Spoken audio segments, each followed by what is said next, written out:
প্রচুর সাগরের ঢেউ, এইখানে গোসল করতে গেছে কিন্তু একটা লোক নিচে পড়ে গেল। সে দেখেন পুরো বিপদের ভিতরে পড়ে গেল। হ্যাঁ, আপনারা দেখতেই পাচ্ছেন এই লোকটাকে ওঠানোর জন্য সবাই চেষ্টা করতেছে। এক ভদ্রলোক নিচের লাফ দিল ওনাকে ওঠানোর জন্য। আপনারা দেখতেই পারতেছেন যে ওনাকে ওঠানোর জন্য কত চেষ্টা করতেছে। আর সাগরে কি পরিমাণ ঢেউ!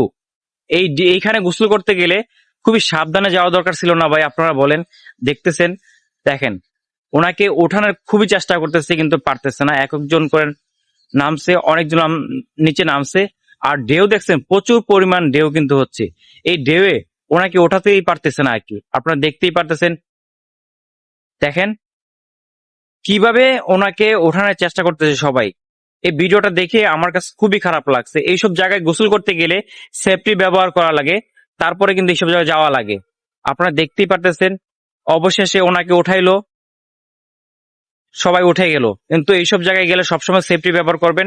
আর সবাই ভিডিওটা শেয়ার করে দিবেন যেন এই ভিডিওটা দেখে সবাই হুঁশিয়ার হয়ে যায়।